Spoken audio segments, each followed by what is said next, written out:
and welcome to another show with A1R Psychic Radio and, of course, Moonstruck TV. And my name is Gail Moffat, and I am looking forward to a lovely show. And we're going to have a couple of readers call in, which is going to be nice. And before we go to our callers, I would just like to talk about, psychic ability.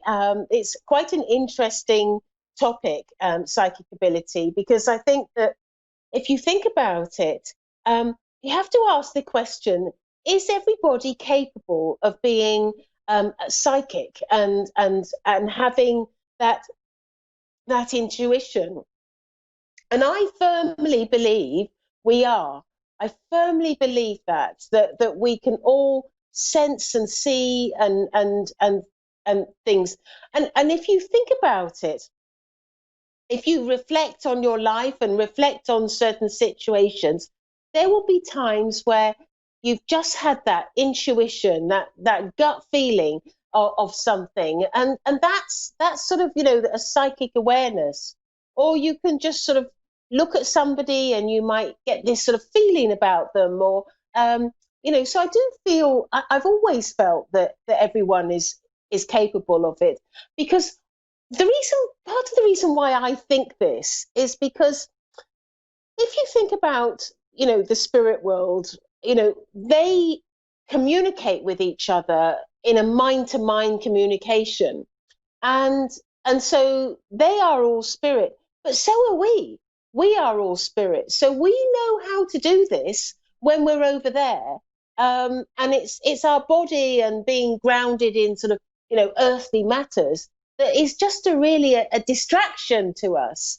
Because if we go into that space and that sort of that way about us that doesn't sort of concentrate on earthly things, then it enables us to actually sense and feel and see things in that way.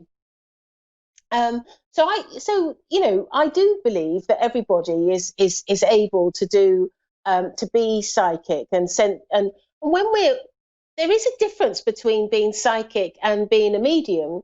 If you're psychic, the traditional term of it is that you're actually reading somebody's aura, and can you imagine how you do that? It's just through looking at somebody, you sense things about them and feel things, and that is sort of a psychic energy, because in your aura you have all these sort of you have all these feelings that you can pick up about somebody. So there'll be sort of physical aspects, there'll be emotional aspects and spiritual aspects, and so it's mental aspects as well.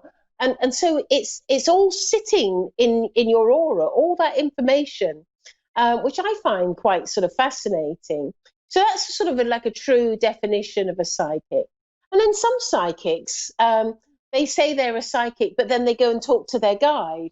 And really, if you think about that, I think that's really being a medium, because if you're talking to somebody in the spirit world, it may not be a loved one, but you're still talking to somebody in the spirit world. So therefore, I feel that's mediumship. And so what I'm trying to say is, whenever you're talking to somebody in the spirit world, what you're doing is you're connecting mediumistically. So with being a medium, I'm able to connect to my guides, and they're very good at giving sort of information about people's lives and what's going on and things like that, and guidance, I suppose, is the word. They're very good at that. And then but sometimes I do get people who want to connect with somebody particular in their life. And it's just extraordinary, because as soon as they say they want to connect to somebody, there they are standing in front of me. It's like there's no time wasted. And I always marvel at that. But what I think actually sort of happens is, by you being on the call, by you or seeing a medium, or whichever scenario that you're in, you find yourself in to be with a medium, you're actually making an appointment with all your loved ones and with the guides, and so they can all gather together and communicate with each other, which I find is is quite sort of interesting how they do it. It's almost like they will, oh, she's going to be on the phone line today, and so let's get over there because we might get a chance of talking. I find it quite amusing, actually, sort of how they can be. So that's the sort of difference that I think that is between mediumship and psychic ability. But then there's other types of mediumship which is different, and that's trance. And that trance is, all you're doing is you're allowing either your guide or a loved one to really blend with your energy and become really close. And so your own spirit is stepping back a little bit more, and so that's sort of a true trance where is where you're completely out of the way, and you're not people aren't going to be aware of your sorry, you won't be aware of what's going on. So that's a sort of true definition of trance, which I find again is sort of interesting. And then there's physical mediumship. Now, I don't know if any of you have seen any physical mediumship. Whew, that is quite something. So I have seen physical mediumship where things are flying around the room, and trumpets blowing, and and then a voice box can be made out of either energy or ectoplasm. And in this voice box, what they do is they a spirit is able to speak through this, so you can hear their voice, and that's done in physical mediumship. And I think, in a way, that's sort of the ultimate mediumship, to be able to connect to a loved one through that voice box, is quite something. But these things are quite experimental, and for a lot of the physical mediums, they like to do it in the dark, but more and more are doing it in daylight, and that's really interesting that that's happening, and it's starting to shift forward. And I think the spirit world are starting to want to shift forward as well, and do things in a different way. They are looking to be more present, and more and do it not with ectoplasm, which is all stuff that comes out of your body, but energy. They just use energy, and they group energy together to make a voice box, and that's quite extraordinary. So I think when anyone is looking to obtain a reading, I always think that there's a lot to be gained from connecting to somebody who's a medium. But let me tell you, you can go to a good tarot reader, and they're extraordinary. They can really sort of hit the nail on the head with things. But a good medium will be able to connect to guides, and sometimes the profound things that can come through can be so much better from a guide than perhaps from sensing through the aura, and that's quite important.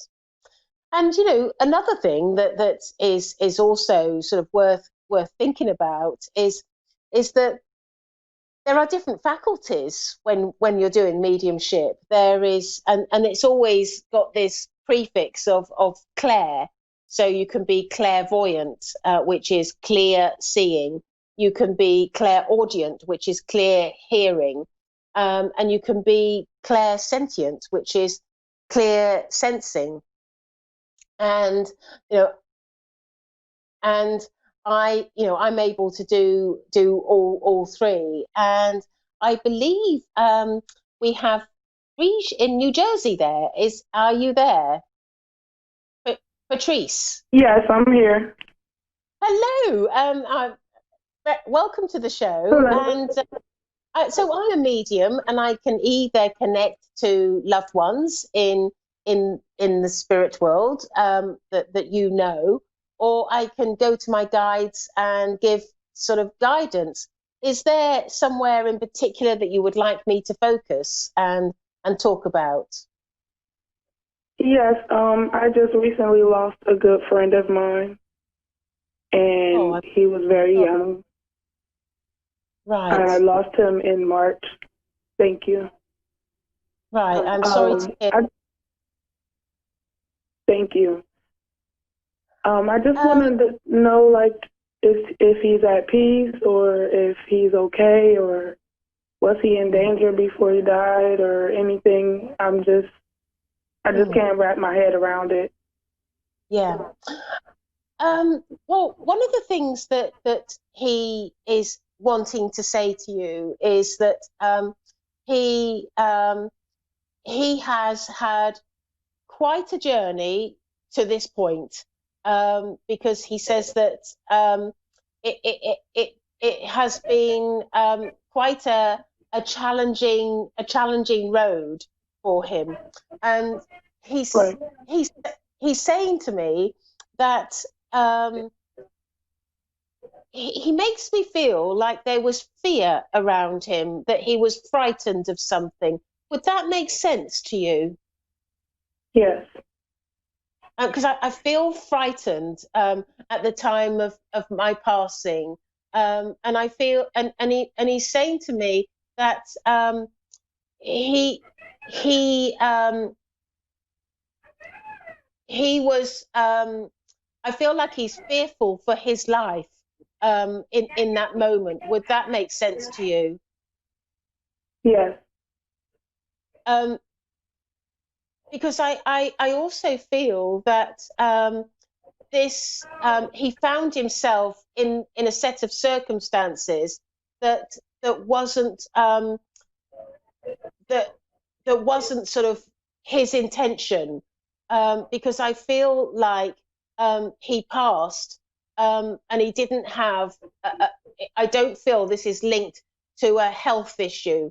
Would that make sense to you? Okay. I think so. You think you're not sure though? Is that what you're saying? Yeah, I wasn't around him during the time, so it was like kind of like a mystery when he passed. We found him in the water. They found him in the water. So I Yeah. didn't know Um, if it was self-inflicted or not. hmm. um, I I actually feel with him that because I feel what I'm feeling with him is he what he's saying to me is that he didn't find this particular time very easy. I feel like um, he's scared, he's apprehensive about how other people, are going to treat him. Does that make sense to you? Yes.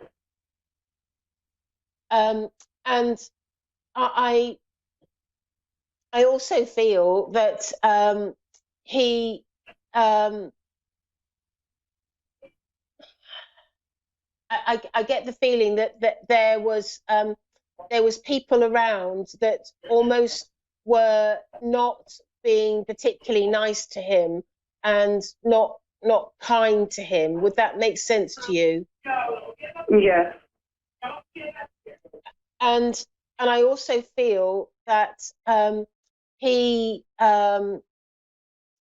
he felt vulnerable, and almost like didn't know which way to turn. Mm. Does that make sense to you? Yes. Um,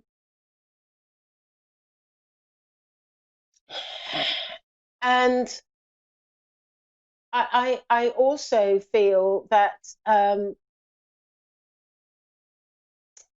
feel like a set of circumstances happened that led to his passing, and I don't feel that this was entirely self-inflicted. Does that Would that make sense to you? Yeah, I believe it wasn't. I feel that somebody did something to him. Would that make sense to you? Right. Yes. I feel like his life was taken from him. Yes, we feel the same way. We just don't know. We don't have proof.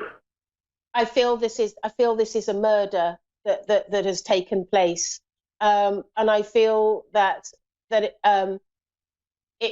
almost feels like there's a lot of petty stuff going around with this. That it's not, and I feel that I don't feel that this is something that was the ultimate intention. I think I can feel some people running away when it happens, and it's like, oh my goodness, how did this happen? Yeah.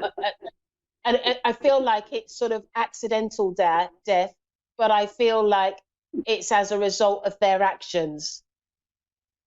Right. And I feel and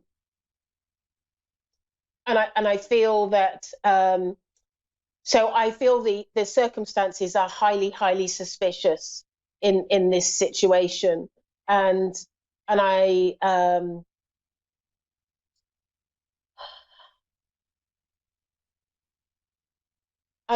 and I feel like has there been some police investigation into this death? Because I'm seeing policemen.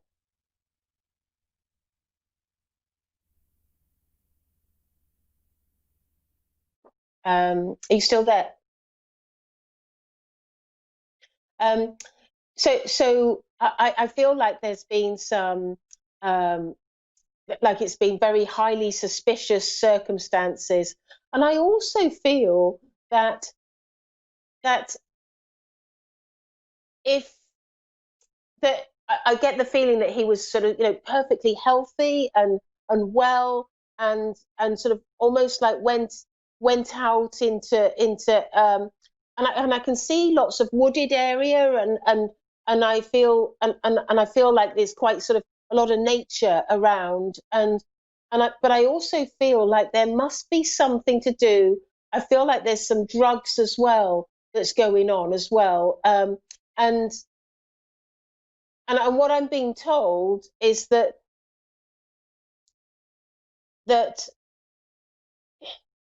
this person was trying to appease these people. Oh, it wasn't going well, and it was sort of like a bullying sort of feeling that's going on with this situation. And I just get that feeling like there's a lot of bullying going on, and sort of taunting, um, and sort of not sort of nice behaviour. Um, and so I hope that sort of helps. And I believe that I may have another caller waiting. But so I have Jody waiting. Is Jody there? Coming out that she wants to know who I. Hello, Jody. Are you there? Yes. Hi. Hello. So it's Jody in Wisconsin. Is that right? Yes. Yes, that's right. Right. Hello. So my name is Gail Moffat, and I'm a medium, and I'm able to do either connect to guides that and bring forward guidance about your life, or I can connect to a loved one in spirit. Is there a particular way that you would like me to work? Yes, loved one, definitely. Okay. And is there somebody? We've got about 8 minutes left. Is there somebody in particular that you'd like me to connect with? If there's not a woman pushing through right away, then yeah, a male, Ryan. Right. Before, as I'm asking that question, is your mum in spirit? Yes, my grandma, but my mom, yeah. She's very strong spirit, yeah. Yeah, she's here, and she wants to talk. Would that be Okay, okay yes, with that would be okay with you, that's would it? perfect. Okay. Absolutely. 'Cause she's just come straight through, and wants to talk, and she says that, she's telling me that you were the apple of her eye, and there wasn't anything that she wouldn't do to you to support you and help you in your life. And I feel like I'm picking you up, and I protect you, because I feel like there's something about her relationship with you, there's a sense of protection. Would you understand that? Oh, 100%, yes. Because I feel like if this is your grandmother, is that right? That was like your mum. Is that Yes, she raised me, and yeah, she was my best okay? friend. Because I feel that if she hadn't have been there, I feel like your life could have been quite tragic, and almost disastrous. Would that make sense to Yes. you? Oh, yes, And she was everything. it's She like, helped, I mean, the strongest, wisest person I've ever known. I feel like she saved you. She saved you in this life. And one of the things that I really like about your grandmother is she's full of fun. She's got this Oh, yeah. wicked, wicked sense of humor, and she's if you spend any time with her, you're inevitably, it won't be long before you're laughing, because she's full of fun, and she's like this, got this giggle about her. But I Yes. also feel like she's somebody that, she's a bit like a guide to you, because I feel like she guides you. She guided you in your life very much. Always. I feel like she's somebody that would talk you through things. It wasn't sort of Everything. We like, were best friends. We could talk about everything, yes. yes, it wasn't sort of She like, helped me no, more than, yes, it wasn't like, no, you can't do this, or you can do this. It was, I don't think you should do this because, I feel like she right. would talk about things, and she had that sort of, that sort of way about her in parenting. And Yeah. and I feel also she liked to do fun things and organize little fun things. And she's just suddenly placed in front of me a big sort of bucket of popcorn. So I feel like, um, now I live in England, and I very rarely eat popcorn, but I know in America it's something that a lot of people eat. But for some reason, Yeah.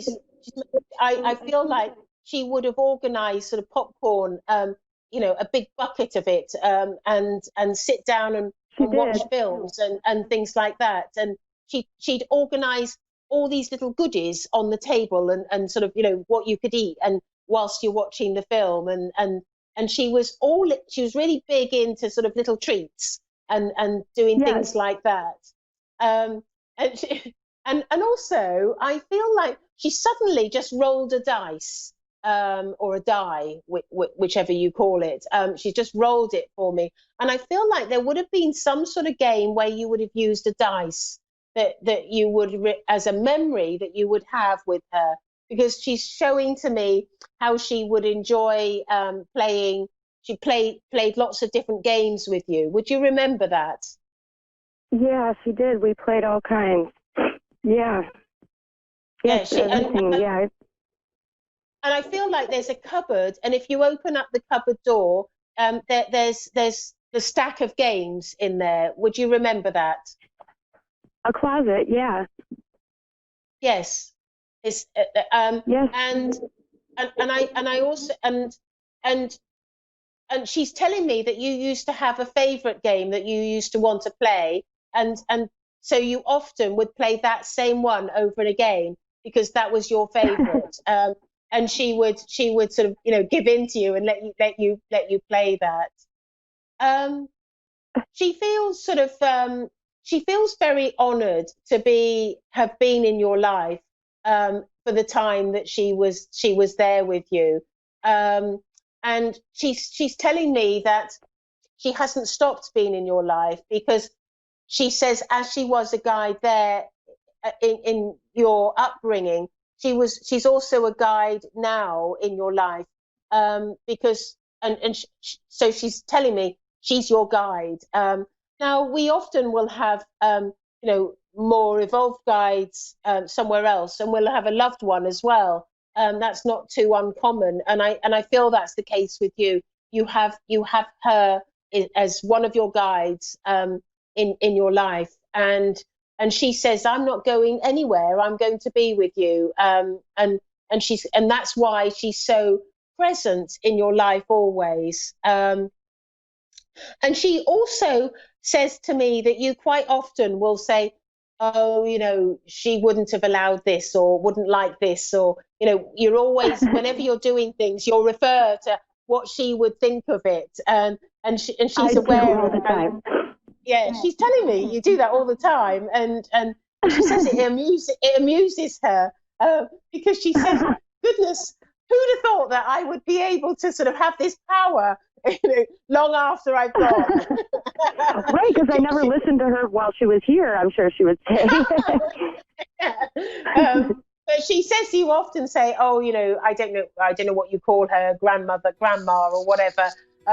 It's like you would refer to her and say, oh, she wouldn't like this, or I better not do that because she always told me I shouldn't, or something like that. I do all the time, yes. I also feel that she liked to talk about manners with you, and sort of morals and etiquette, and I don't know about etiquette, but sort of certainly morals and manners. Do you remember that? Yes, I do. Absolutely. She hated piercings, and she didn't like when I got a tattoo or the way I dressed. Yeah, I wasn't very ladylike either. Yeah. Well, we're sadly we're coming to the end of the show. It always goes so quickly, so I do apologise there. But if you want to find me, okay. And I'm on Facebook. My name is Gail Moffat. Moffat, as in the town of Scotland. That's not my personal town, you'll understand.